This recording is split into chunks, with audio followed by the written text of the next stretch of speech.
Spoštovani gostje, nadaljujemo s programom. Sedaj je na vrsti naslednji tematski sklop, kjer bomo predstavili naše glasbenike iz sveta in Slovenije. Prvi del bo posvečen bogatim glasbenim potem in besedo predam gospodu Aleksiju Jercogu, ki bo ta sklop vodil. Spoštovane obiskovalke, cenjeni obiskovalci, v naslednjih nekaj več kot uri bomo prostor današnje tretje konference slovenskih glasbenikov iz sveta in Slovenije namenili trem pomembnim obletnicam, ki jih na treh različnih glasbenih področjih obeležujemo letos, oziroma v eno izmed teh se šele uvajamo. Torej, tri okrogle obletnice, ki se nanašajo na prav toliko pomembnih slovenskih glasbenikov in njihovih zasedb. To so 70-letnica ustanovitve in neprekinjenega delovanja slovenskega okteta, 330-letnica rojstva skladatelja in violinskega mojstra Giuseppeja Tartinija in pa prihajajoča 70. obletnica nastanka Avsenikove glasbe. Tem trem obletnicam bi dodali še eno, ki zadeva enega izmed gostov, ki bodo spregovorili v zadnjem delu tega sklopa današnje konference. To pa je 60-letnica glasbenega udejstvovanja Alfija Nipiča.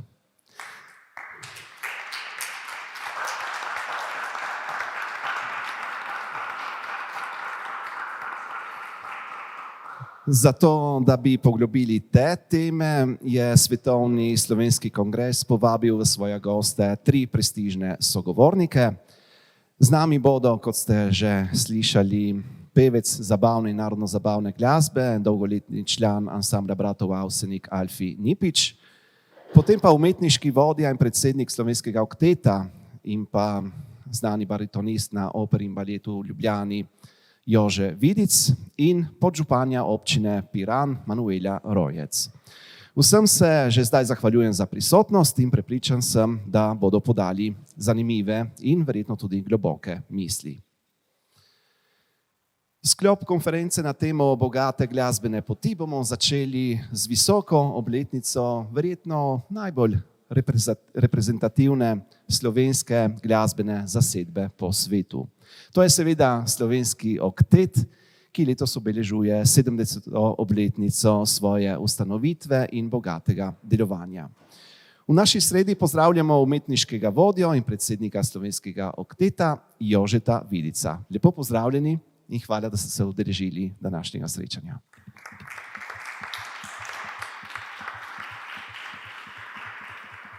Jožeta Vidica poznamo ne samo kot člana slovenskega okteta, pri katerem sodeluje od leta 1996, od leta 2008 pa je tudi njegov umetniški vodja, temveč tudi kot pevca, baritonista, prvaka SNG Opere in baleta Ljubljana, pri katerem je tako doma kot po svetu na gostovanjih poustvaril že preko 50 opernih vlog. In nenazadnje je bil tudi nagrajenec Prešernovega sklada leta 2013. Gospod Vidic, vabim vas, da nam podate svoje misli o slovenskem oktetu skozi prizmo časa.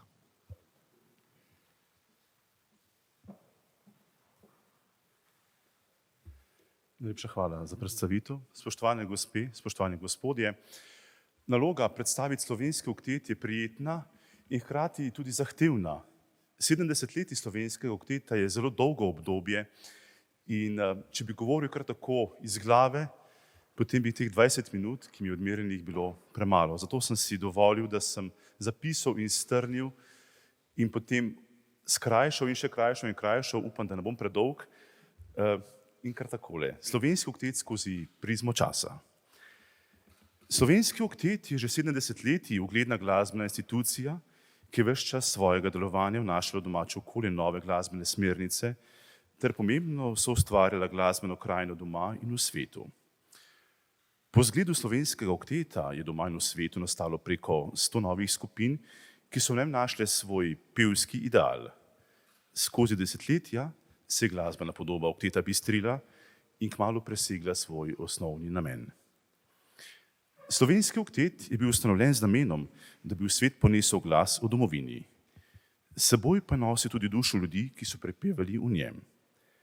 Že v nastanku leta 1951, ko so bili vanj izbrani najboljši pevski glasovi tedanjega časa, ki so pod budnim očesom uglednih glasbenih vodij ansambla bistrili zvok in širili repertoar ansambla, ter iz preprostih obdelav ljudskih napevov kmalu prešli v nov glasbeni svet izvajanja zahtevne glasbene literature svetovnih mojstrov, začenši z renesanso vse do sodobne glasbe današnjega časa.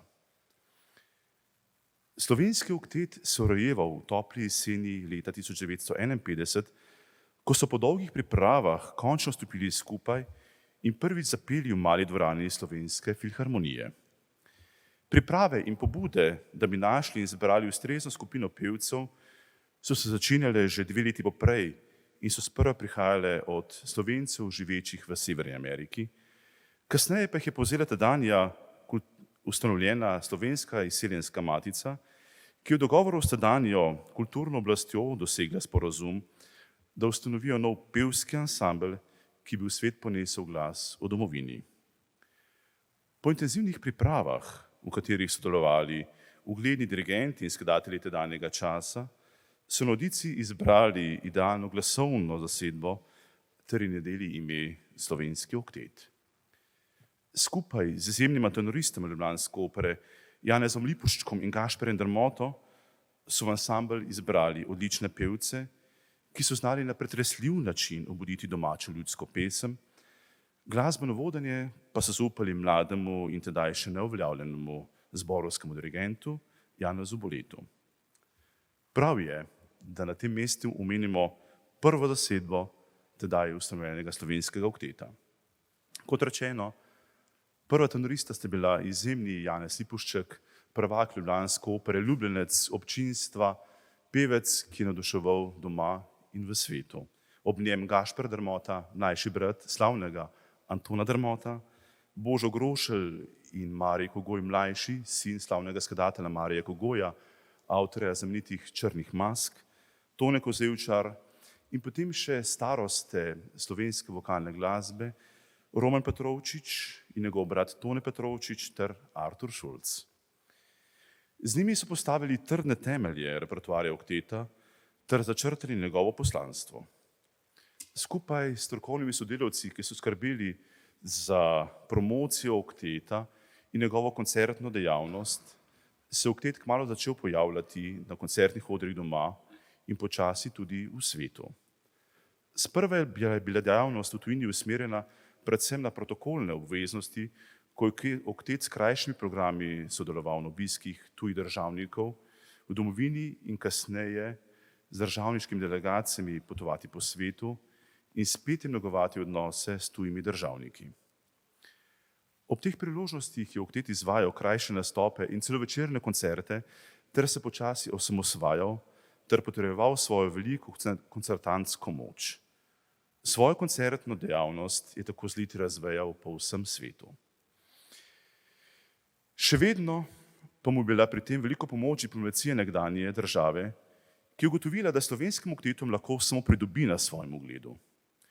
Potovali so na vse kontinente sveta in ob tem vedno izvajali vsaj eno skladbo iz okolja, kjer so gostovali.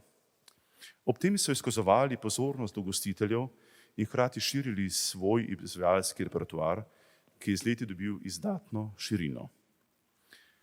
Po Janezu Boletu, s katerim so posneli svojo prvo ploščo, ki je šla pri založbi Philips, je glasbeni vajeti ansambla prevzel muzikolog in dirigent dr. Valens Vodušek.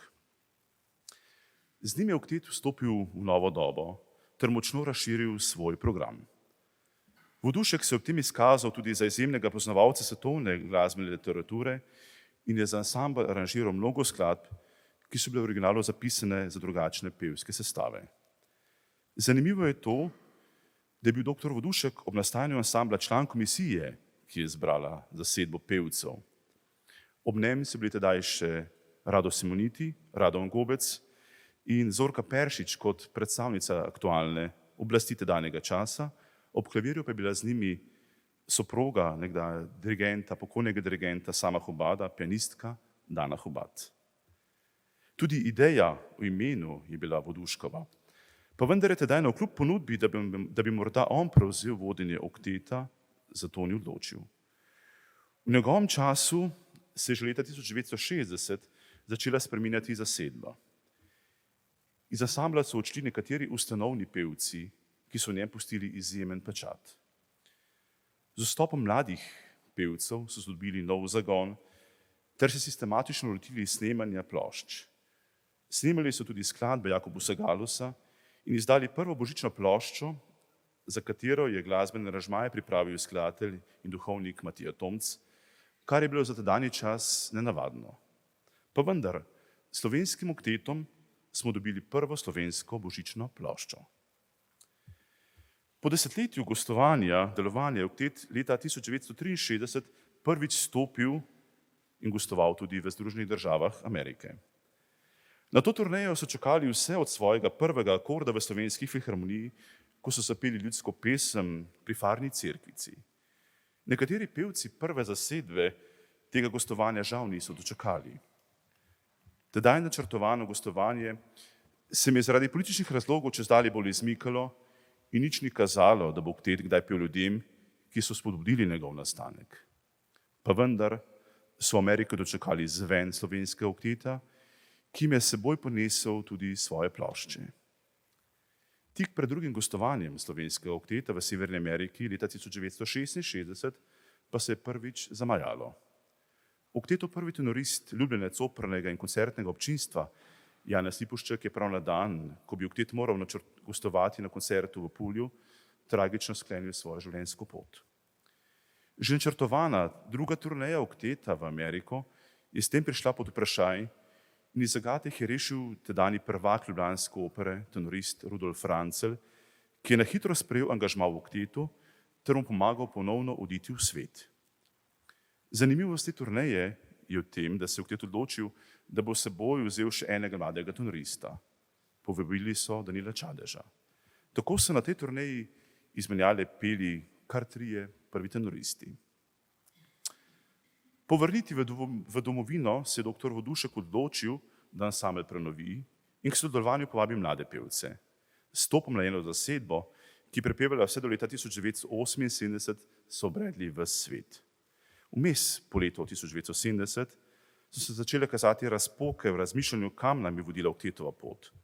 Zaradi različnih pogledov na vodenje ansambla je vse skupaj pripeljalo do tega, da se je od ansambla poslovil dr. Valens Vodušek. Na njegovo mesto so leta 1972 sprejeli mladega skladatelja in dirigenta Darjana Božiča, ki je ansamblu podaril lepo število svojih skladb, ki so nastajale po meri pevcev, ki so prepevali v tedanji zasedbi. Iz tega obdobja tudi znamenita plošča s pesmijo po svetu, ki navdušuje še danes. Ambicije in tudi osebne okoliščine pa so pripeljale do njegovega zgodnega slovesa od ansambla. Ansambel pa je še vedno prepeval njegove skladbe. Kar 30 let kasneje smo ponovno obudili sodelovanje z njim. V zadnjih letih svojega življenja je oktetu posvetil kar 2 cikla skladb, ki smo jih z veseljem izvajali na festivalih doma in po svetu. Za njim je leta 1974 vodenje prevzel dirigent Anton Nanut. Zanimivo je to, da starih interpretacij ni spreminjal. Je pa kmalu po oktetovi 25-letnici začel oktetu spodbujati misel, da bi se morali pomladiti. Sama ideja pri nekaterih starejših pevcih ni bila najbolje sprejeta, vendar ni šlo drugače. Iz ansambla sta odšla še zadnja ustanovna člana in s tem odprla novo poglavje v delovanju okteta. Božo Grošelj in Tone Kozlevčar sta bile več kot samo pevca v oktetu. Oba sta poleg prepevanja v oktetu skrbela tudi za njegov stik s svetom. Tone Kozlevčar doma, Božo Grošelj v tujini. Oktetu sta odpirala vrata na radio in televizijo in predvsem na koncertne odre. Ob vsem tem pa sta bila ob Janezu Lipuščku najbolj prepoznavna obraza in glasova slovenskega okteta. Pa vendar pot je morala iti naprej in šla je strmo navzgor. Krona tega obdobja je bilo zagotovo sodelovanje z izjemnim tenoristom svetovnega slovesa Nikolajem Gedo. Z njimi so vstopali v koncertne dvorane in televizijske studije in navduševali novo občinstvo. V letu 1991 se je do okteta poslovil basist Marjan Štefančič, ki je oktetu prepeval kar 31 let. Tedaj je kazalo, da se bo oktet začel ponavljati, vendar do tega ni prišlo. Čas, ki je bil še ugoden za delno menjavo generacije, je bil zamujen in tako so leta 1995 prišli tedanji člani do spoznanja, da se zaradi starosti iz okteta omikajo tudi oni.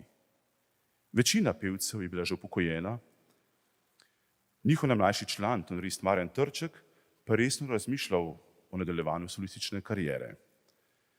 S poslovilnim koncertom v Cankarjevem domu leta 1996 so sklenili svoje pevsko popotovanje po svetu in z velikim znakom, zlatim znakom Svobode Republike Slovenije, ki so ga prejeli iz rok predsednika države, odšli v zaslužen pevski pokoj.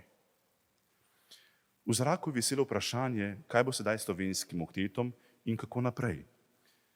Ponovno se je angažiral oktetov umetniški vodja, maestro Anton Nanut, in s poslovnim vodjem okteta objavil vabilo novim pevcem. Na avdicijah, ki so trajale od pomladi vse tja do jeseni, je poslušal in iskal prave pevce ter v septembru začel z delom z novo zasedbo.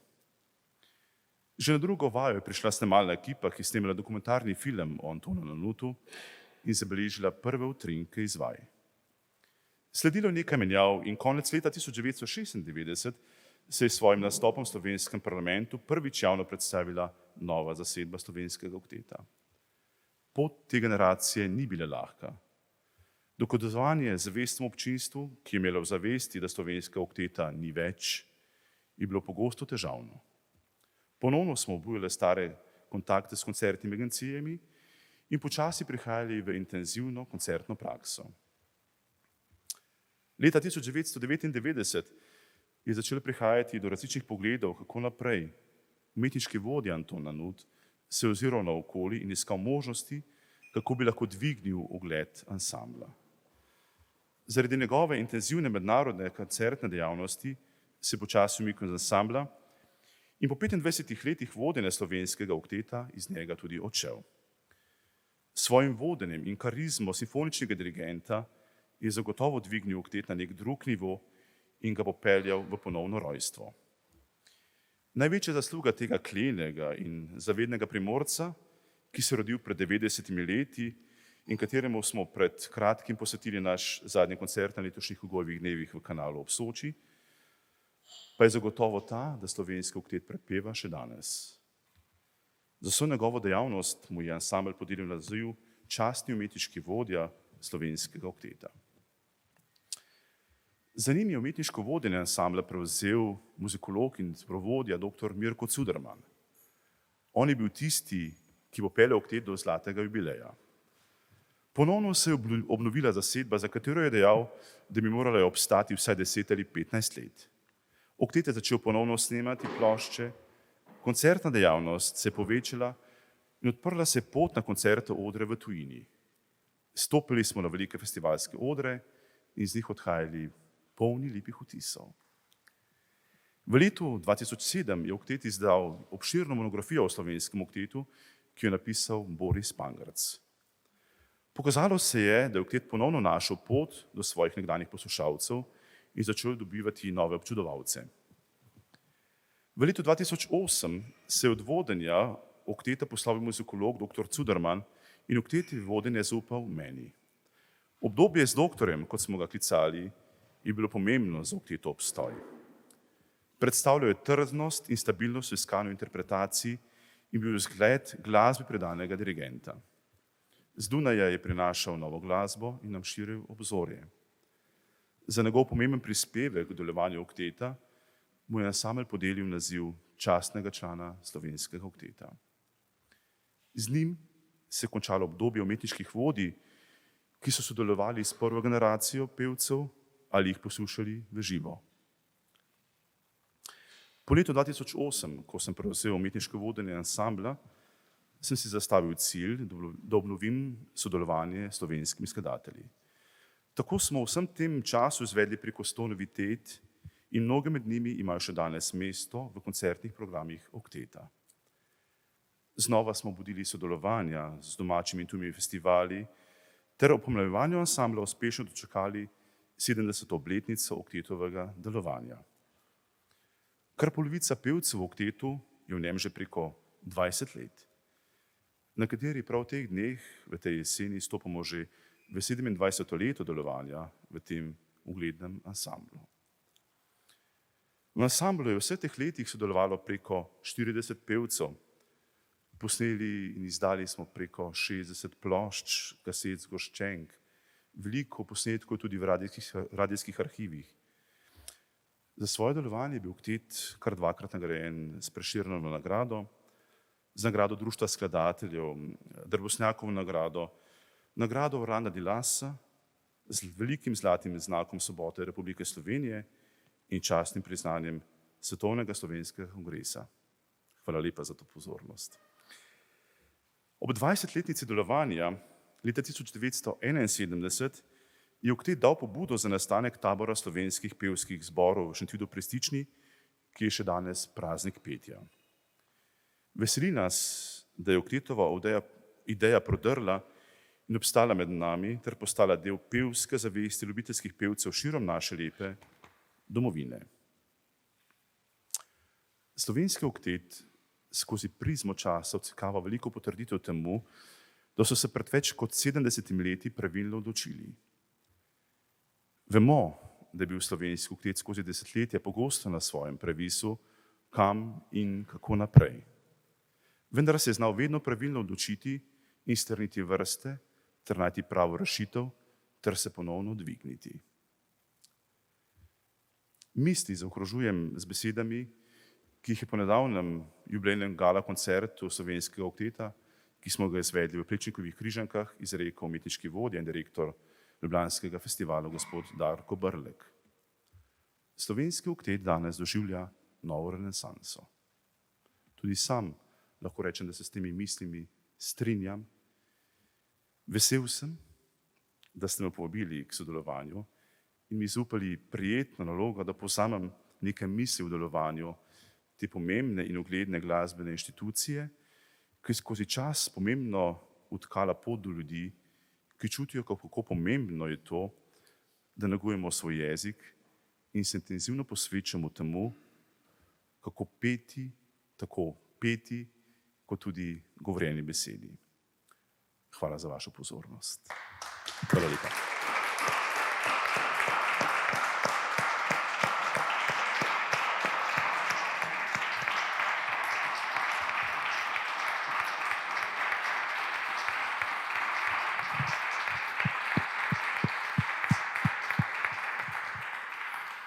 Najlepša hvala Jožetu Vidicu. Mogoče kdo izmed publike bi rad zastavil kako vprašanje?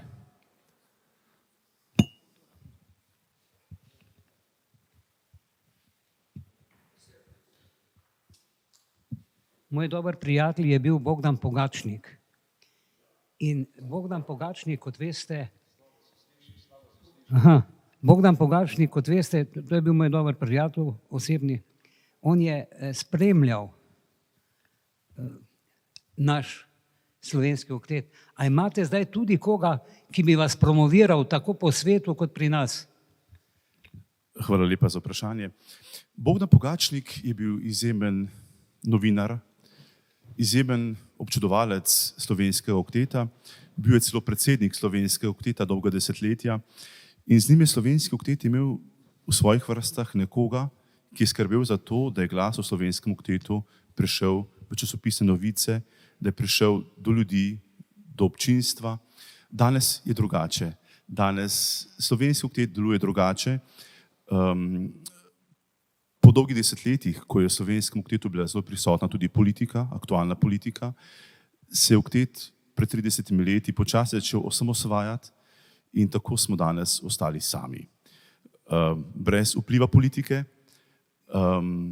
ponosni na to, da smo slovenski oktet samostojni, neodvisni, delujemo brez pomoči, brez finančne pomoči države.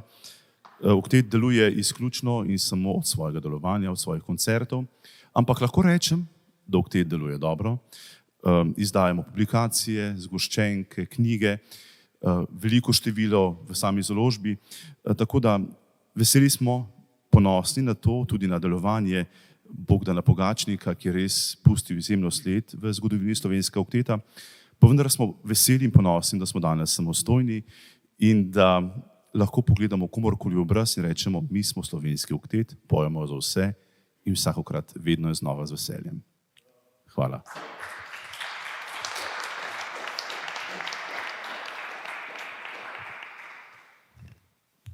Mogoče še kako vprašanje? Marko? Ja, dober večer, gospod Vidic. Če bi nam lahko na kratko opisali vaše bodoče projekte oziroma kaj imate v mislih kot umetniški vodja, recimo v prihodnjih koncertih in tako dalje, neko vizijo recimo. Ja, hvala lepa za vprašanje. Slovenski oktet je v tem jubilejnem letu zastavil skupaj s Festivalom Ljubljana koncertni abonma. Jubilejni abonma Slovenskega okteta in Festivala Ljubljana, za katerega smo pripravili 7 koncertov, različnih koncertov, začenši s prvim koncertom, ki je posvečen Aleji skladateljev na Vegovi ulici, nekak spomin tudi na glasbeno matico, ki je tedaj imela to voljo, korajžo in vse, kar se je znalo zgoditi, da so postavili ta lepa obeležja. S prvim koncertom iz tega po Aleji slovenskih skladateljev. Potem smo izvajali dela, ki so bila napisana za slovenski oktet, ljudske pesmi, priredbe. Šli smo s pesjo malo po svetu, v sakralno glasbo. Pred kratkim smo izvajali na festivalu koncert, ki je posvečen 70-letjem slovenskega okteta. Sedaj pa pred nami še nekaj koncertov, tudi na festivalu. Prvi ima naslov 7 siroš, ljubezenske skladbe, ljubezenske pesmi slovenskemu oktetu. Potem v novembru imamo koncert iz arhiva slovenskega okteta, kjer bomo izvajali sodobno glasbo, ki je nastala v zadnjih desetletjih, napisana prav za slovenski oktet. Gre za izjemne skladbe, izjemne skladatelje, na katere smo zelo ponosni, da pišejo za slovenski oktet. Potem pa počasi je že tako, tempo slovenskega okteta je kar naporen. Počasi bo prišlo do menjave v zasedbi, s koncem leta se nekateri pevci poslavljajo, tako da je pred nami ponovna obnova ansambla, pa vendar pot gre naprej, ostajamo zvesti tem idealom. Zadnja pomladitev je bila leta 2019 in tedaj lahko rečem, da smo po 3 mesecih odšli v studio, posneli ploščo, potem je korona vse skupaj malo zamaknila, mislili smo, da bomo morda še kaj popravili, še kaj posneli, ampak na koncu smo izdali ploščo, tako da mislim, da tudi nova generacija, ki počasi prihaja v ta ansambel, bo hitra, tako kot je bila sedanja, ki je po 4 mesecih posnela ploščo, ki mislim, da je lepa in prijetna. Hvala.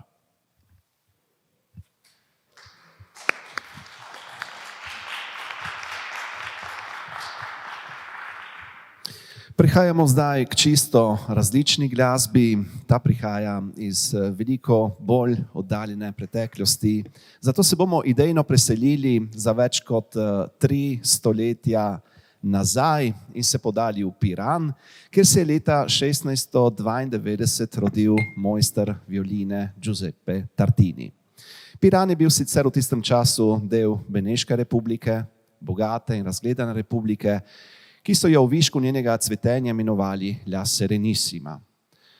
Čeprav je večji del svojega življenja preživel v Padovi, kjer je bil zaposlen v baziliki svetega Antona kot prvi violinist, nedaleč od te cerkve je bival s svojo ženo in veliko potoval po Evropi ter nastopal kot virtuoz, je Tartinijevo ime nerazložljivo povezano s Piranom. V letošnjem letu se je zvrstilo res veliko število pobud okoli te obletnice in še se jih bo, tako da so interesenti lahko podrobneje spoznali življenje in opus tega piranskega glasbenega genija. Na ta način smo torej v tem letu spoznali ne samo Tartinija kot glasbenika in skladatelja, marveč tudi kot pedagoga, znanstvenika in razsvetljenca. Da, kajti Giuseppe Tartini je bil, lahko rečemo, popoln glasbenik, ki je svoje virtuozno igranje, natančno skladanje in skrbno poučevanje violine dopolnil še z raziskovanjem glasbene teorije.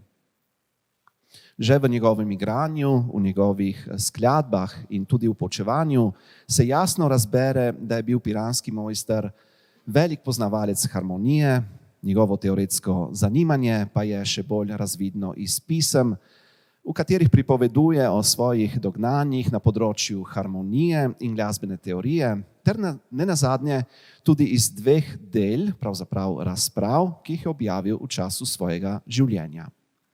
Danes bo o Giuseppeju Tartiniju spregovorila podžupanja občine Piran, Manuela Rojec.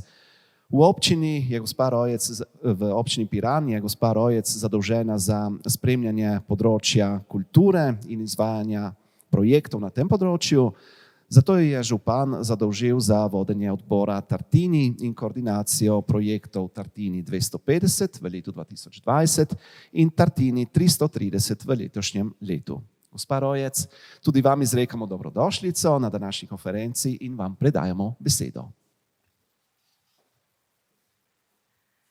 Hvala za besedo. Dober večer vsem. Hvala za predstavitev.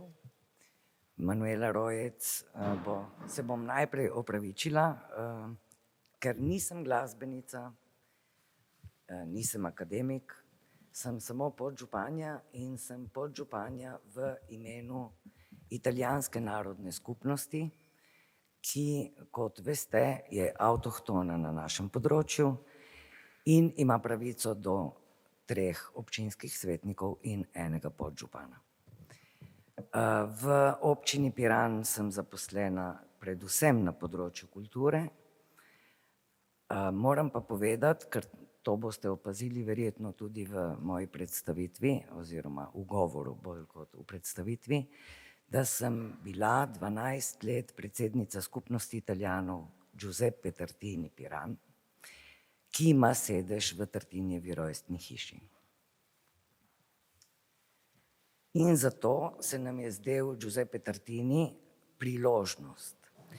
Priložnost za to, da ga spoznamo, predvsem pa priložnost za to, da iz Pirana naredimo mesto, ki bi ga obiskovalci obiskali ne samo zaradi morja in sonca, ampak tudi zaradi njegove bogate arhitekturne in kulturne dediščine.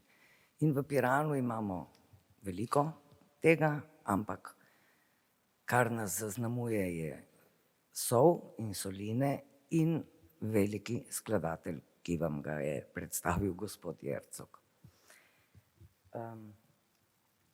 Zgodba pa se začne tako, da tako kot sem vam povedala, ima italijanska skupnost sedež v Tartinijevi rojstni hiši in zato boste tudi od mene slišali veliko povezovanja z Italijo, ker skupnost Italijanov deluje in dela in njeno delovanje omogočeno tudi s sredstvi, ki prihajajo iz italijanske države, iz Ministrstva za zunanje zadeve.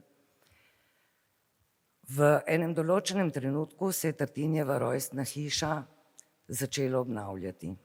In tisto, kar je bila hiša, kot vsaka meščanska hiša v Piranu, je nenadoma razkrila veliko stenskih poslikav in je postala nenadoma naenkrat kulturni spomenik državnega pomena. Ker pa je bila sedež in je še vedno sedež skupnosti Italijanov, je bila za javnost večinoma zaprta. Tam so se odvijale naše aktivnosti, tam smo mi imeli svoje pisarne in ljudje, ki so prihajali na obisk v Piran, niso imeli možnosti vpogleda v to bogato arhitekturno dediščino. Zato smo iskali projekt, ki bi nam pomagal odpreti Tartinijevo hišo širši javnosti in smo ga tudi našli. To je bil projekt Interrex Italija-Slovenija. Akronim za projekt pa je bil Tartini kulturni turizem v znamenju Giuseppeja Tartinija. S tem projektom smo seveda našli tudi prave partnerje. Vodilni partner v projektu je bila občina Piran, Skupnost Italijanov je bila pridruženi partner, ki je predvsem izvajala investicije v Tartinijevo hišo. Konservatorij Giuseppe Tartini di Trieste, se pravi glasbeni konservatorij Giuseppe Tartini iz Trsta, je imel nalogo katalogirati in digitalizirati vso Tartinijevo dediščino, objavljeno in neobjavljeno, vse rokopise. Festival Ljubljana je organiziral koncerte in CEI, Comitato di Iniziative Europee iz Trsta, se ukvarjal s področjem komunikacije. Pridruženi partner v projektu je bila fakulteta iz Padove in skozi projekt je Padova objavila pisma, Tartinijeva pisma, prevedena v 3 jezike: slovenščino, italijanščino in angleščino. Tam vidite Tartinijevo hišo prej in kasneje in to so zdaj prostori, ki so odprti za javnost, prej so bile to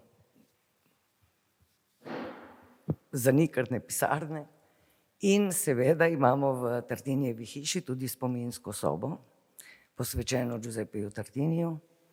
S spominsko sobo upravlja Pomorski muzej Sergej Mašera in imamo njegovo originalno violino, ki je po projektu dobila svoje mesto v prav posebni sobi, kjer si jo lahko ogledate in poslušate njeno glasbo.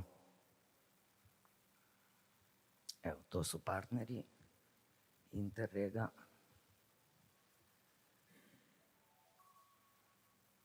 To je rezultat projekta Discover Tartini, glasbene poti po življenju, po rokopisih,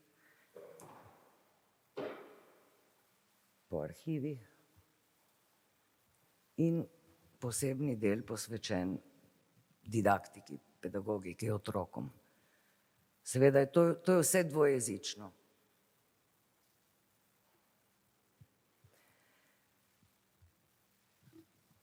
Zakaj sem omenjala projekt? Zato, ker ti projekti seveda prinašajo finančne učinke, brez njega vsekakor ne bi obnovili fasade Tartinijeve hiše, ne bi obnovili električnih in strojnih napeljav, ki so omogočile, da imamo danes vso to gradivo digitalizirano, ampak predvsem se splete mreža.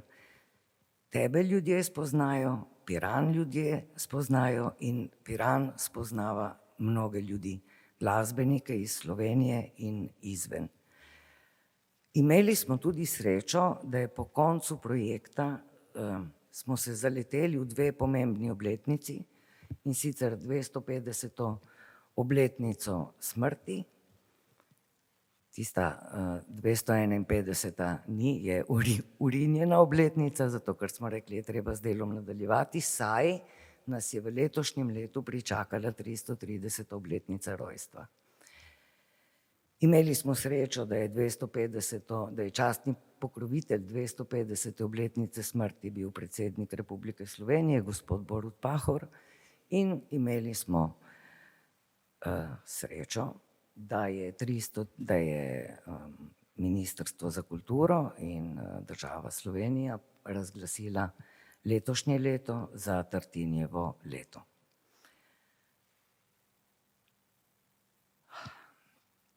Ja, tako so se spletle te mreže in za 250. obletnico je na Tartinijevem trgu zaigral Tartinijevo glasbo Orkester Slovenske vojske, v letošnjem letu je pa Orkester Slovenske filharmonije v Avditoriju ravno tako za dan državnosti zaigral ponovno Tartinijevo glasbo z violinistko Anno Tifu. Veliko je tu, vidite, nova partnerstva, to je torej to. Veliko je tu, gospod je prej rekel o politiki. Če jaz ne bi bila politik, pa nisem tega želela, tega ne bi v Piranu bilo. Žal je tako. S priložnostjo, ki sem jo dobila na občini, sem dobila tudi priložnost, da sem lahko speljala, da smo lahko speljali te obletnice in seveda zato se jaz zahvaljujem, čeprav vem, da tu nobenega ni mojim sodelavcem, ker smo to delali popolnoma prostovoljno in v svojem prostem času. In seveda nismo se veliko ukvarjali z marketingom, ker smo vse stavili na vsebino.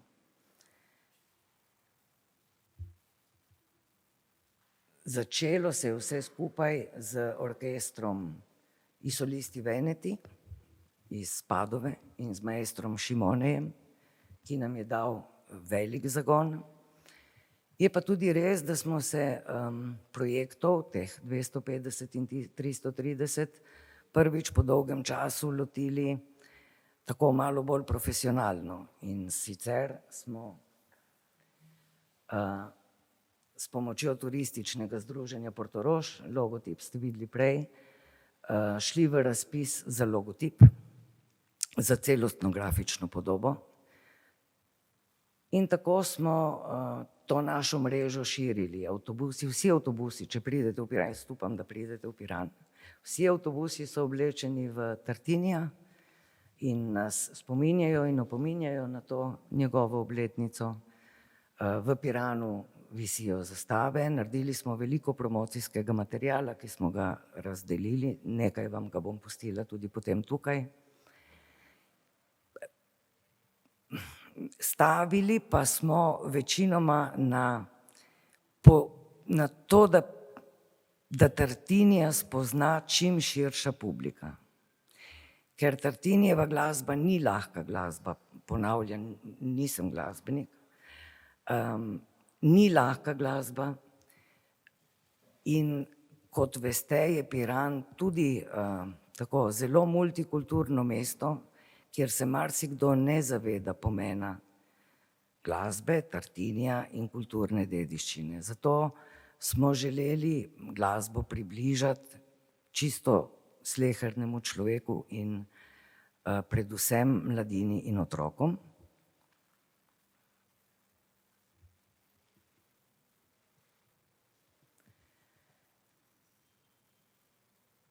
Tu vidite nekaj fotografij iz koncertov. Letos so se nam pri tej 330. obletnici, v kateri smo organizirali več kot 60 dogodkov na temo Tartinija, od publikacije pisem, Tartinijevih pisem, ki jih je pošiljal svoji učenki Madaleni Lauri Lomardini, do koncertov za otroke. Na dvojezičnem območju se pač lahko igramo tudi z interdisciplinarnostjo, tako da lahko povabimo otroke k poslušanju italijanskega jezika, ker je v slovenskih šolah italijanski jezik okolja, tako kot je za nas v italijanskih šolah slovenščina jezik okolja. In tako smo napolnili 550 mest v avditoriju z otroki, ki smo jim predstavili koncert orkestra L'Arte dell'Arco iz Padove, skupaj s predstavitvijo slikanice in z govorečo besedo, pripovedjo. Šušan Siranosjan z Venice Baroque Orkestrom nas je razveselila 8. aprila, ob dnevu Tartinijevega rojstva. Stefan Milenkovič nas je razveselil s prav posebnim igranjem v juniju. Tartinija smo odpeljali tudi na Hrvaško, v San Vincenti in na Reko. In zadnja slika je pa koncert v dijakov, gojencev konzervatorija Giuseppe Tartini iz Trsta, ki so se predstavili našim dijakom.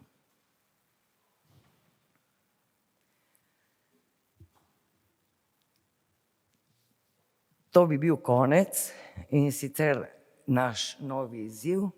Občina Piran Oktobra praznuje, 15. oktobra praznuje občinski praznik in seveda se je mladina pripravila na to, na ta izziv, in sicer Tartini Elektronik v skladiščih Soli Grando, ki smo jih v lanskem letu obnovili. To so ogromna skladišča soli. Gre pa za prepletanje elementov Tartinijeve glasbe v elektronski glasbi. Tudi tu so se nam pridružili številni umetniki iz tujine in domači. In to nas še čaka in o tem se bomo lahko pogovarjali, če bo uspešno ali pa ne, na enem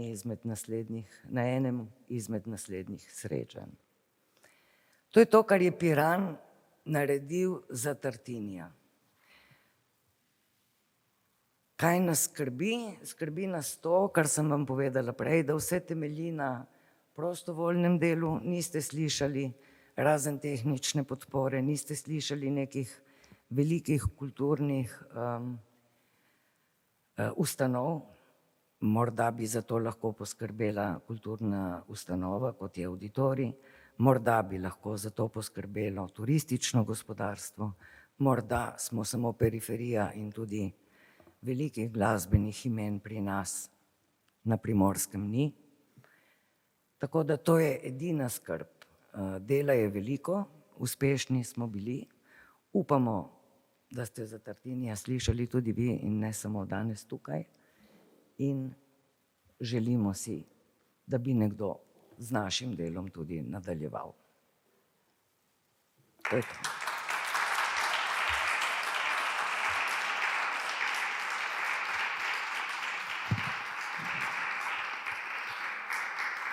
Prav lepo se zahvaljujemo gospe Rojec, podžupanji občine Piran, mogoče še strani publike, kako vprašanje za njo.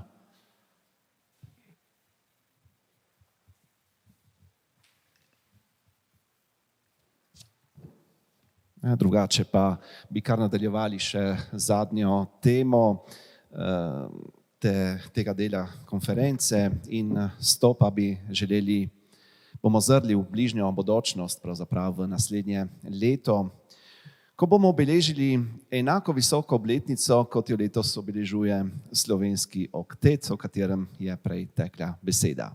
To pa je 70-letnica nastanka Avsenikove glasbe, ki se je rodila na vrtu Avsenikove gostilne pri Jožovcu v Begunjah na Gorenjskem leta 1953, ko je Slavko Avsenik začenjal preigravati svoje prve avtorske polke in valčke, najprej v trio zasedbi. Kakšen velik glasbeni fenomen se je razvil iz pravkar omenjenih začetkov leta 1953, to bomo skupaj preverili v naslednjih minutah. Preden še sam spregovorim o tem glasbenem fenomenu, ki je ime Avsenik ponesel v svet, naj predstavim še zadnjega današnjega častnega gosta, katerega ime je še danes, se pravi 3 desetletja po prekinitvi delovanja ansambla bratov Avsenik povezano z njim. Z nami je namreč pevec, besedilopisec in komponist zabavne in narodno-zabavne glasbe Alfi Nipič.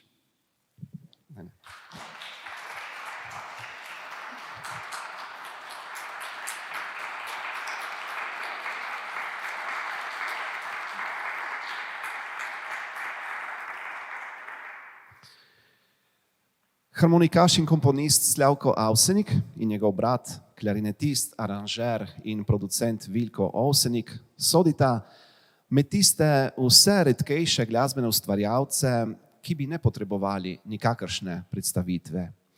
Njune glasbene stvaritve so segle namreč v srca milijonov poslušalcev in združile ljudi vseh starostnih stopenj ter socialnih in zemljepisnih pripadnosti. Od alpskega prostora do vse povsod, kjer živita in se ohranjata slovenska beseda in duh. Njuna avtorska glasba je ob zborovstvu in godbeništvu postala eden najprodornejših izrazov slovenske množično zaznamovane kulture. Če v domovini marsikatera Avsenikova uspešnica že skorajda ponarodela, je na tujem celo odraz slovenskosti. Gre torej za največji in mednarodno najodmevnejši projekt v zgodovini slovenske zabavne glasbe, kot je to povedal Slavko Avsenik mlajši. Glasba bratov Avsenik je tako tesno povezana z domačo grudo, da bi jo lahko imeli za nekakšno zvočno kuliso slikovite alpske narave. Ko ji prisluhnemo, se nam pred očmi nemudoma prikaže gorenjska pokrajina. Podobno kot poslušanje muzet glasbe ponese naše misli v Pariz, ali šramelj muzik na Dunaj, ali lišo v Italijo, ali country v Združene države Amerike.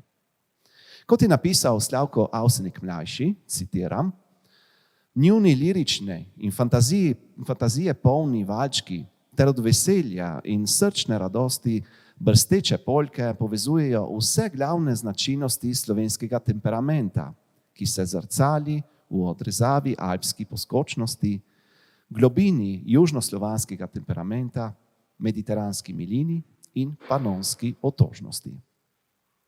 Iz spontanega veseljaškega igranja v prvih povojnih letih na dvorišču družinske gostilne pri Ožovcu, Begunjah na Gorenjskem, sta brata Avsenik v letih od 53 do 55 razvila izvirno zasedbo, se pravi inštrumentalni kvintet, najprej s pevskim duetom, nato pa s tercetom, in nov glasbeni izraz, ki je v kratkem zadobil naziv narodno-zabavna glasba.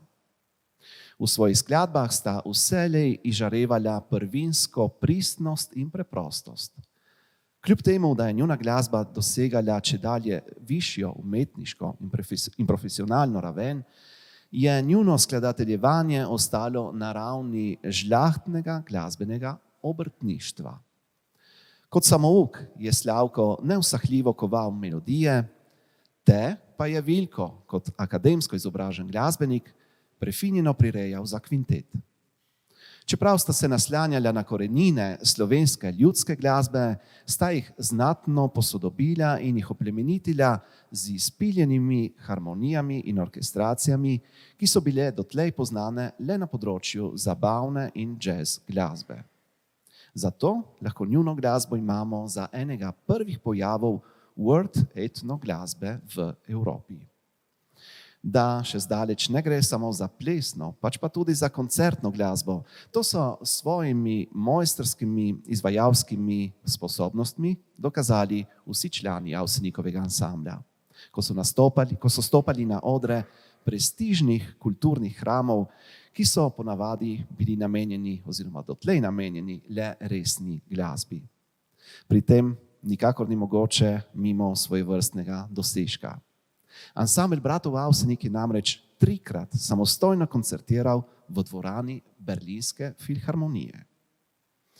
Da gre za izjemno obsežen glasbeni pojav, o tem pričajo tudi podatki z področja diskografije. Ansambel bratov Avsenik, ki je danes, se pravi skoraj 30 let po prekinitvi delovanja, še vedno pravi pojem in merilo na tem glasbenem področju, je po 40 letih aktivnega delovanja posnel preko 80 albumov, od katerih so po večini dvojni LP-ji, preko 20 EP plošč in skoraj 100 SP plošč, se pravi singlov, ki so izhajali paralelno za domače in nemško govorno tržišče. Za milijonske prodaje nosilcev zvoka po vsej srednji Evropi in Ameriki so Avseniki prejeli 33 zlatih, 2 platinasti in 1 diamantno ploščo. Preko 1000 avtorskih skladb, preko 10 000 koncertov ansambla bratov Avsenik, desetine priznanj in odličij od vsepovsod. Vse to je bilo že leta 1990 certificirano v Guinnessovi knjigi rekordov. Poslanstvo igrane Avsenikove glasbe je od leta 2009 v rokah Slavkovega vnuka, harmonikaša Saša Avsenika. Ta, kot predstavnik 3. generacije Avsenikove glasbene družine, skrbi, da bi ljudem še naprej ponujal poslušanje klasike svojega starega očeta, hkrati pa skuša aktualizirati ponudbo svojega ansambla in kuje nove glasbene projekte. Če pomislimo, da je Avsenikova glasba pred skoraj 70 leti stopala svoje prve korake, kot rečeno, na dvorišču podeželske gostilne, pristala pa na odrih nekaterih najuglednejših srednjeevropskih koncertnih dvoran, nam postane jasno, kako je prehodila izjemno uspešno glasbeno pot. To glasbo danes izvajajo ne samo narodno-zabavni ansambli, temveč tudi godbena pihalja, zbori, slovenski oktet in simfonični orkestri. Med akademske skladatelje, ki so Avsenikove skladbe aranžirali za klasične sestave, sodijo Bojan Adamič, Jani Golob in Slavko Avsenik mlajši, če navedem najpomembnejše. Vse to dokazuje, da dobiva kvalitetna narodno-zabavna glasba zasluženo priznanje. Avsenikove melodije pa so ne samo preživele razne mode in trende, temveč so postale del našega vsakdana. So zvoki, ki nas zdaj poskočno, zdaj otožno božajo že 70 leti in so navsezadnje, če si priznamo ali ne, del nas samih.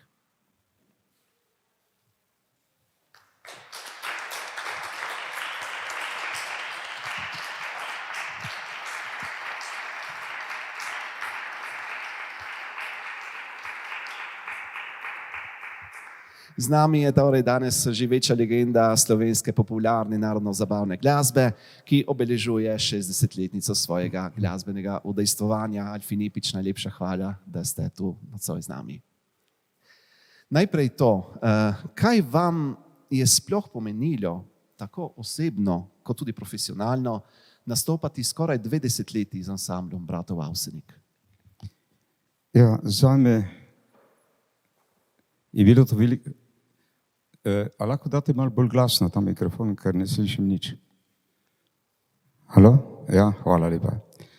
No, zame je bilo takrat 1973. leta veliko presenečenje. Jaz sem bil v Kazinski dvorani v Mariboru na eni vaji za en koncert in takrat je prišel Slavko Avsenik v Maribor in me vprašal, če bi bil pripravljen pomagati ansamblu, kajti njihov pevec, Franc Koren, odhaja v pokoj, skratka ne bo več prepeval. Jaz sem takrat rekel čist odkrito Slavku, da pač zraven tega, ker sem ravno prihajal iz Zagreba, ki sem prepeval z grupo Klan 2 leti, to je povsem drugačna glasba, tudi drugi sestav, to so bili 4 v ritem sekcija, klavir, bas, boben in kitara in pa 4 pihalci. Igrali smo največ glasbo Blood, Sweat and Tears skupine Chicago, takrat smo se tudi selili od pop festivala do pop festivala in je bilo to za mene res en šok, eno presenečenje. Me je pa Slavko takoj potolažil, da brez skrbi, to vam bo vse razložil moj brat Vilko, ki je akademsko izobražen glasbenik in trenutno še igra v Big Bandu RTV Ljubljana, kjer je bil takrat dirigent Bojan Adamič in kasneje tudi že Jože Privšek. Jaz sem se v to usodo vdal in sem šel na eno poizkusno snemanje v Ljubljano, ki je bil v studiu Helidon, tam, kjer so opremljali z glasbo in z govorom tudi nekatere filme. Jaz sem posnel nekaj skladbic takrat na glasbo, ki je bila že posneta, torej na matrico Avsenikove glasbe sem vokalno posnel nekaj pesmi in sem odšel. Lahko rečem, da 14 dni ni bilo dobenega klica, dobenega odgovora, ampak po 14 dnevih me je poklical Vilko in me nagovoril pač, da pridem v Ljubljano se dogovoriti za sodelovanje. Jaz sem prišel v Ljubljano in me je razložil, da so se za mene odločili, nisem vedel, da so še imeli tudi drugi audicijo zaradi barve glasu, močne štime in zaradi barve takšne glasu, ki je bila po njegovem prepričanju, da mora nekako vokalno povečati število vokalistov vsaj za enega, kar je zahteval tudi takrat Teldek, Telefunken, to je bila založba, ki je bila največja v Evropi. in je rekel, da mu odgovarja moja barva glasu in če bi bil za to pripravljen sodelovati.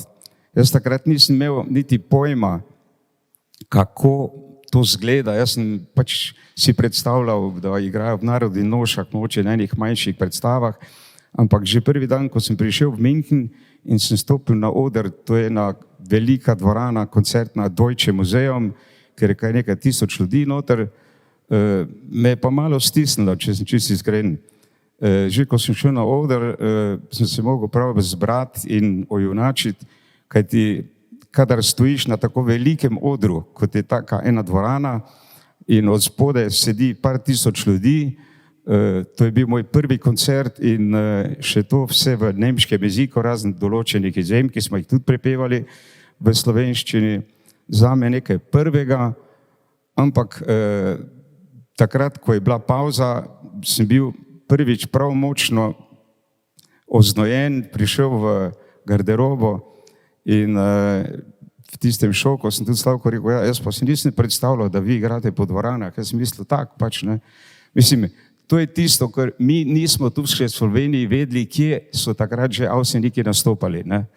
Mi smo potem tudi čez nekaj dni šli že na prvo televizijsko oddajo, ki je bila v Frankfurtu, snemala se ena taka oddaja, ampak z to razliko, da so tam niso snemali samo ene zvrsti glasbe. Naprimer, od enih takšnih televizijskih oddaj sem srečal tudi Ano Mofo, ki je bila takrat res nekaj posebnega v resni glasbi, posnela je kar nekaj filmov, žal je mogoče res prezgodaj preminila. Bila je tudi takrat v tej oddaji Shirley Bassey, ki jo marsikdo od vas pozna, znana pevka, katero sem zelo rad poslušal, njene posnetke z big bandi, izvrstna pevka, in takih televizijskih oddaj je bilo potem iz dneva več. Potem sem skomaj počasi začel dojemati, kakšno ime so že Avseniki v nemško govorečem področju, tudi Avstrije, Nemčije in Švice, lahko rečem tam čez 100 milijonov na eni parceli so bili nekako že precej prepoznavni. In ta glasba z pomočjo prvega človeka, ki je prinesel to glasbo, to je bil gospod Fred Rauch, ki je bil redaktor na Bavarskem radiju v Münchnu, ki je takrat pošiljal iz Bavarskega radija München, gospod Fred Rauch, na razne druge radijske in televizijske postaje posnetke in s tem veliko pripomogel, da so sploh začeli poslušati to glasbo tudi na nemško govorečem področju. Že takrat, ko sem jaz prišel zraven k Avsenikom, to je bilo 1973. leta, so marsikje še razmišljali, da smo mi nekako prišli iz Avstrije, ne? In so rekli, da se ta glasba bo, ne? Ampak to samo tam, kjer so hribi, mislim, ne? Češ, to je neka alpska muzika, ne? Ampak mi smo imeli največje dvorane in največ ljudi ravno više v Nemčiji. Naprimer v Kölnu smo imeli tam nekaj pred zadnjimi tistimi koncerti 12 tisoč ljudi v eni ogromni športni dvorani. In takrat smo tudi rekli, ne, da v take velikosti reše ne bomo spuščali, če je vsak od teh 12 tisoč ljudi samo naredil, je bilo to kot en vrvež, mislim, to je bilo nepopisno velika razlika, kot pa če ti nastopaš v eni dvorani, kjer je nekaj tisoč ljudi samo, ne. Potem tudi na zadnjem koncertu, ki ga žal smo pričakovali bolj z eno bolečino v srcu, 1990. leta, smo vedeli že, da se stvar nekako prevesla v tisti trenutek, ko se bomo mogli eno drugega posloviti. Vem, da smo en dan prej igrali v Meranu, iz Merane smo šli direktno v Köln, kjer smo imeli spet isto veliko dvorano, mislim, in to je bil to naš poslovilni koncert. In takrat sem se zadnjih 10 let prevažal z odličnim klarinetistom Albinom Rudanom. Če še tako zraven povem, da tako kot je on zaigral Pastirčka, pa Veter nosim pesem mojo, še do zdaj ga nisem slišal. V Sloveniji pa ne mi nihče ne zameri za to. Ampak igral ga je tako z dušo, da ko drugega poslušam, točno vem, kje bi mogoče on pa malce drugače zaigral. Ne. Bil je odličen klarinetist, Albin Rudan, nekdanji soprog Eme Prodnik. Žal mi je bilo tudi takrat, ko se je Ema poslovila, jaz sem 10 let z njo prepeval z Emo Prodnik, je bila tudi zelo čustvena pevka. Spomnim se, ko smo prvič bili v Clevelandu in smo imeli koncert in takrat smo začeli peti tudi to pesem, ki mislim, da zdaj vsak skoraj pozna, Slovenija, odkot lepote tvoje. In takrat, to sem tudi veliko krat povedal, ko smo začeli to pesem igrati in pripevati, se je začela dvorana vstajati. Ne. Mi smo pa že od nekdaj imeli en tak dogovor med seboj, če slučajno karkoli v dvorani se zgodi, da se moramo nekako mirno omakniti z odra, vse drugi pa pustiti tistim, ki bojo za to poskrbeli. Ne.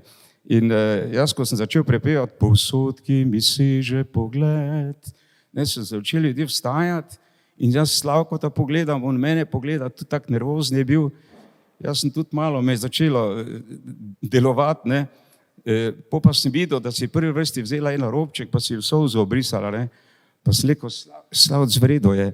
Torej, bili smo v trenutku prestrašeni in v trenutku mogoče malce pomirjeni, ker smo vedeli, da ni to protest, ampak da so se vstali ljudje iz spoštovanja do slovenske besede, iz spoštovanja do domovine in spoštovanja do vseh tistih srčnih misli, ki so jih imeli ti ljudje, ki so prišli tako daleč na ta koncert in so se spominjali. Spominjali so se svojih najdražjih, ki mogoče več ni, spominjali so se svojih lepih trenutkov v Sloveniji in spominjali so se ponavadi tistih lepih izletov, ki so takrat, kateri so rekli, skoraj vsaki nekaj let pripravljeni biti, vandrati domov v Slovenijo, preživeti nekaj časa in potem z lepimi spomini spet oditi daleč nazaj od svoje domovine. Ja, to je bilo, lahko rečem, moje drugo obdobje, ker jaz sem lani v decembru nekako preskočil ali pa prestopil v 61. leto, odkar se profesionalno ukvarjam z glasbo.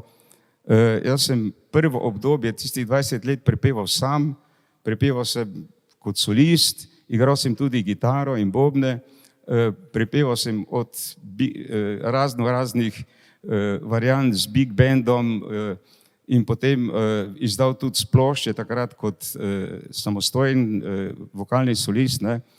Ampak moje drugo obdobje pa je od 73. leta naprej, ko sem bil 19 let član ansambla Bratov Avsenik, s katerim sem posnel, tako kot je Vilkor sam dejal, nekaj okrog 270 pesmi v slovenskem jeziku in v nemškem jeziku, ker mi smo vedno najprej v Berlinu, prvih 12 let, kasneje pa tudi v Avstriji z drugim založnikom posneli vsak januar. Mi smo bili vedno januarja, kot sem že prej dejal, v Berlinu vse v mesec. Najprej smo posneli, kot bi rekel, glasbeno matrico, da smo potem vokalisti nasneli pa še teh zraven. To smo posneli v nemško govorečem področju, potem smo vzeli glasbeno matrico v Nemčiji in smo to posneli tukaj v Sloveniji, v Helidonu, pa z slovenskim tekstom za Slovenijo. Jaz, kot sem dejal, sem posnel okrog 270 pesmi v nemškem in 270 pesmi v slovenskem jeziku. Ko zdaj to tako poslušam nazaj, skoraj verjeti ne morem, da je bilo to mogoče napisati, ne, aranžirati, posneti, ker mi smo izdajali vsako leto 2 albuma, mislim, to si odprl in je bil, da sta bila 2 albuma in bilo je 12 vokalnih skladb in 12 inštrumentalnih skladb. Jaz imam od tega 17 zlatih plošč, en lep spomin in to bom tudi pokazal na idejo mojega župana, tam, kjer jaz živim, ker hočejo imeti, da bi neko obeležje tam naredili in majhen muzej, bom tam razstavil. To so moji lepi spomini na ansambl Bratov Avsenik. ko se tako oziram nazaj in zbiral sem ogromno dokumentacije iz časopisja, potem tudi nekatere posnetke, skratka pa vse plošče, katere sem posnel, mi ostaja en lep spomin, eno lepo obdobje, me pa žalosti, da žal več niti enega inštrumentalista ni med nami, da so odšli. Ostali smo pa pevka, s katero sem prepeval prvih 10 let, to je Ema Prodnik, ki živi, potem Joži Svete, ki je z menoj prišla 73. leta k Avsenikom, in pa Joži Kališnik, ki je prišla kasneje, po 10 letih, ko je Ema Prodnik na svojo željo pač prenehala sodelovati z ansamblom bratov Avsenik. Jaz mislim, da bi v Sloveniji se morala marsikatera skupina odločiti in poiskati tudi izven meja možnost nastopanja v Evropi, vsaj v Evropi, če ne že v svetu, in nekaj narediti. Naprimer, če tako pogledamo za časa Jugoslavije, je bil edini Ivo Robič, za njim nekoliko manj znani, na nemško govorečem, Bata Ilić in pa Avseniki. In vedno pravim tem mladim glasbenikom, naj poskusijo tudi izven meja prinesti slovensko glasbo drugim narodom in pokazati. Naprimer, meni je tudi strašno žal, da smo v Ljubljani, v Sloveniji prenehali z kmečko ohcedjo, to je tako, bi v Braziliji prenehali z njihovim festivalom, kar se ne more zgoditi. Zakaj je kmečka ohced prenehala, ne vem, ampak zame je to velika izguba za Slovenijo in za vsakega Slovenca posebej. Upam, ker to je bil praznik narodnih noš in praznik slovenske glasbe. Jaz mislim, da se bo tudi počasi kdaj to zgodilo, da se bo prevesilo, da bo mogoče v programih slovenskih radijskih postaj in televizije malo več naše slovenske besede v glasbi, kot je do zdaj. Upam, mogoče ne bom tega doživel, ampak upam in želim to za vse tiste glasbenike, ki prihajajo za mano. To bi bilo nekaj res lepega za slovenski narod in za slovenske glasbenike.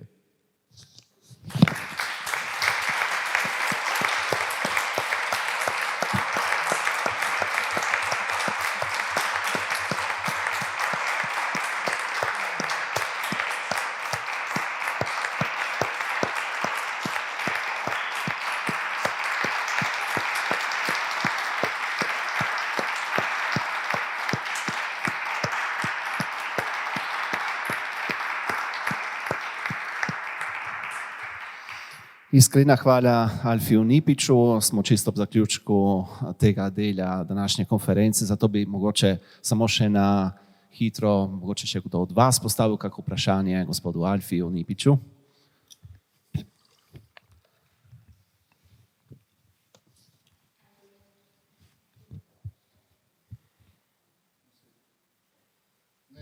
Hvala za vprašanje, mislim, besedo.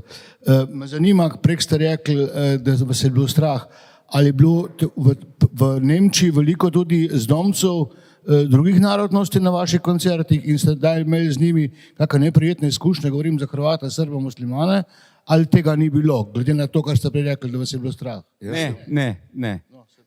To je bil čisto dogovor med nami, če slučajno, ker lahko bi bilo med publiko, ki ni bi imel veze z našim, pa bi začel karkoli, da bi bil opit ali pa karkoli. Takrat bi se mogli mi malce omakniti, da oni naredijo red, ker so zato tam določeni ljudje. Nikoli pa nismo imeli, kar sem jaz bil, 19 let, nikoli nismo imeli dobenih problemov.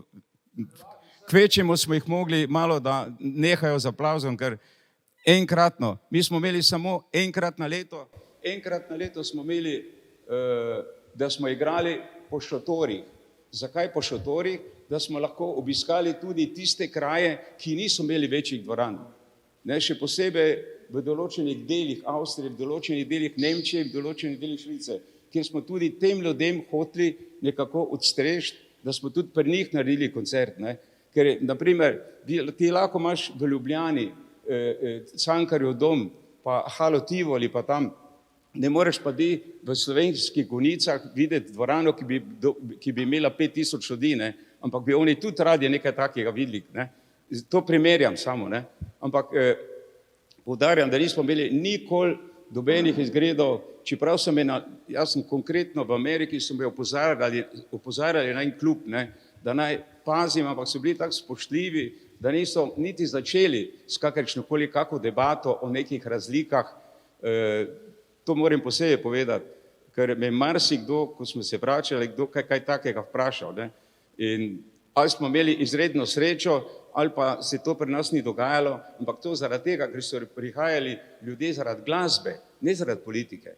Ne? Ker jaz pravim, da zame, pa še za marsikoga, je v življenju ena lepa kulisa, glasbena kulisa, ki me spremlja od mladosti pa zdaj do mojih 78 let. Mislim, in to jaz vem, da tudi marsikdo od vas vedno ima, tam ima rad resno glasbo, tam ima rad rock, tam ima rad pop, tam ima tono. Mislim, vsak ima svoj zvrst glasbe ob tistih trenutkih, ko si jo zaželi in mu je to nekaj lepega, kar ga spremlja zraven vsega tistega in mu včasih prinaša tudi lepe trenutke. Ne?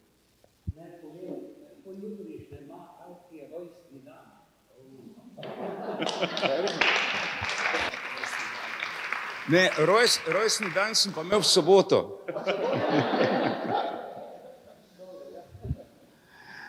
Dobro, če potegnemo črto pod vsem povedanim, lahko zagotovo trdimo, da sta slovenski oktet in Avsenik najbolj poznani imeni na področju slovenske množično zaznamovane glasbe, da sta predvsem v tujini postala pravi pojem slovenstva, da sta ponesla slovensko besedo na tuje in da so se z njo poistovetili zamejci in izseljenci.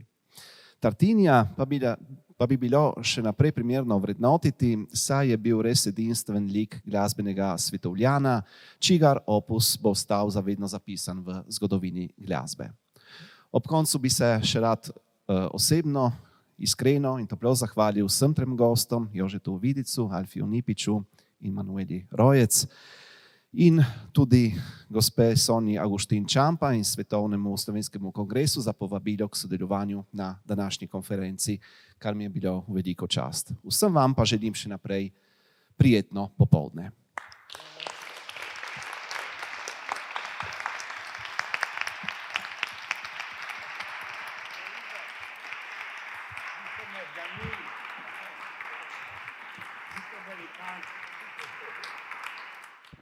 Najlepša hvala za sodelovanje vsem. Sedaj pa bomo imeli en zelo kratek odmor, samo toliko, da mi pripravimo prostor za naslednjo skupino, ker nas čas že priganja, da ne bomo imeli kakšnega daljšega odmora, ampak res samo toliko, da se tukaj zamenjamo in nadaljujemo takoj s programom.